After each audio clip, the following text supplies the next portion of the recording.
ভারত নির্লজ্জের চরম শিখরে পৌঁছে গেছে ভারত, যার কোনো লজ্জা নাই। যে কোনো মুহূর্তে এই ভারত ভেঙে টুকরো টুকরো হয়ে যাবে। একটা বিন্দু পরিমাণ দেরি লাগবে না। কারণ হলো ভারত নিজেই নিজের পায়ে কুঠার মারছে। অধঃপতন যেন তাদের দ্বার প্রান্তে। যে কোনো মুহূর্তে তারা যে কোনো অবস্থাতে নিজেকে শেষ করে দিচ্ছে তিলে তিলে। আপনারা অবাক হয়ে যাবেন, এই ভারতীয়রা এরা মনে করছে যে যুদ্ধ হয়তো এমন যে ওই যে গরুর গোবর বাড়ির পিছনে মেরে দিলাম, শুকালাম আর বিক্রি করলাম, এটার নাম কি যুদ্ধ? বেচারা লেদারা, এই ল্যাদখোরেরা এরা এতটা জঘন্য, যা বলার মতন, এতটা উগ্র। বাংলাদেশের মতো পতাকা এরা আগুন দিয়ে পোড়ায়। আপনারা অবাক হয়ে যাবেন। আর একটি ধাপও যদি বাংলাদেশের দিকে এগিয়ে আসে, তাহলে এদের মাটিকে একবার পুঁতে ফেলবে পাকিস্তান।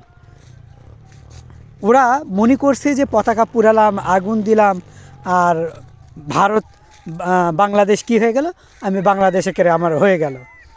আরে লেদারা, এটা বাংলাদেশ। এদিকে আসার মতো ক্ষমতা তোদের কখনোই ছিল না, এবং কখনোই হয়নি, এবং কোনো দিন হবেও না। শিয়ালের যতই ওই শিয়াল রাতের অন্ধকারে ঘেউ ঘেউ মানে হুকি হওয়া দিক না কেন, বাঘ তো বাঘই। বুঝতে পারলি তোরা কতটা জঘন্য হলে এই উগ্রবাদী হিন্দুরা এমন নেকারজনক কাজ করে? আপনারা জানেন যে একজন হিন্দুকে তারা গণধোলাই দিয়ে মেরে ফেলছে, এবং জয় শ্রীরাম বলাকে কেন্দ্র করে মুসলিমকে মারছে, নামাজ পড়তেছে সেই অবস্থায় লাঠিপেটা করছে। এদের সাহস আর মানে যেন বলতেই হয় যে এদের এই নোংরা সাহসগুলো কোত্থেকে পায়। আর হকার ময়ূরভঞ্জ আর একটা শুভেন্দু, এ নাকি বাংলাদেশে আসতেছে কি করার জন্য, হাই কমিশনার ঘেরাও করবে। আমার প্রশ্ন হলো যে তোরা কোন দিক বাদ রাখছিস? এত কিছু করার পরও তোদেরকে বাংলাদেশ বিন্দুমাত্র গণনা টাইম দেয়? কেন টাইম দেয় না? এর আসল কারণ হলো তোরা হলো ভাড়াটিয়া। ভারত মানে কি? এই তোরা আমার সাথে ভারত মানে হলো ভাড়াটিয়া।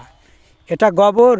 বাংলাদেশে এই ভাড়াটিয়ারা দেখবেন মদ দেয়, গাঞ্জা, তারপরে এই 2 নম্বরের জিনিসপাতিগুলো বাংলাদেশে মানে অহরহ তারা ঢুকাচ্ছে। কিন্তু তারা গরুর মাংস ঢুকায় না, এটা বিদেশিদের দেয়। কারণ বিদেশিদের সৌদি আরবের দিবে। আপনি জানেন সৌদি আরবে যে গরুর মাংসগুলো যায়, এটা কিন্তু ভারত থেকে যায়, যেটার মালিক হিন্দু। আর এই কোম্পানির নাম হলো যাই হোক, কিবির না কিবরিয়া এই টাইপের কিছু একটা, আল কাবির নামে একটা সংস্থা থেকে মাংসগুলো যায়। এরা মায়ের দুধ, চিন্তা করে দেখেন যে গরুকে মা বানিয়ে দিছে। তো এতই যদি মায়ের ভালোবাসা তোদের, তো মায়ের গোস্তগুলো বিক্রি করে দিস কেন সৌদি আরবের কাছে? তোরা না আরব শেখদের দেখতে পারিস না?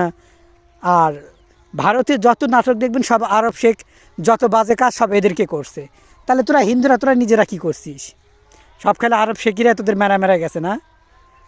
এই যে নোংরামি তাদের সংস্কৃতিতে তুলে ধরে, এবং তারা যে নোংরামির ফাঁদে পড়ছে, গ্যারাকলে পড়ছে, এটা যে বারবার বোঝাতে চায়, এটা কি তারা বোঝে না যে নিজের ক্ষতি তারা নিজে করছে?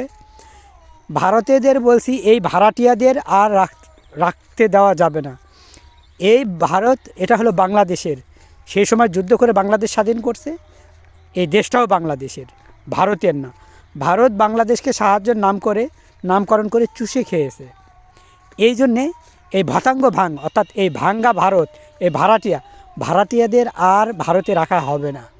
কারণ এরা যে পরিমাণ জঘন্য এবং নোংরামির চরম পর্যায়ে পৌঁছে গেছে, এদেরকে আর রাখতে দেওয়া কোনোভাবেই যাবে না। এবং এরা নিজেদের যে বিপদগুলা ডেকে নিয়ে আসছে, এটা আর কয়েকদিন পর নিজেরাই টের পাবে। কারণ এই ঘুটাকুরানিরা জানে না যে রাজনীতি মার কাকে বলে এবং কিভাবে দেশ পরিচালনা করতে হয়।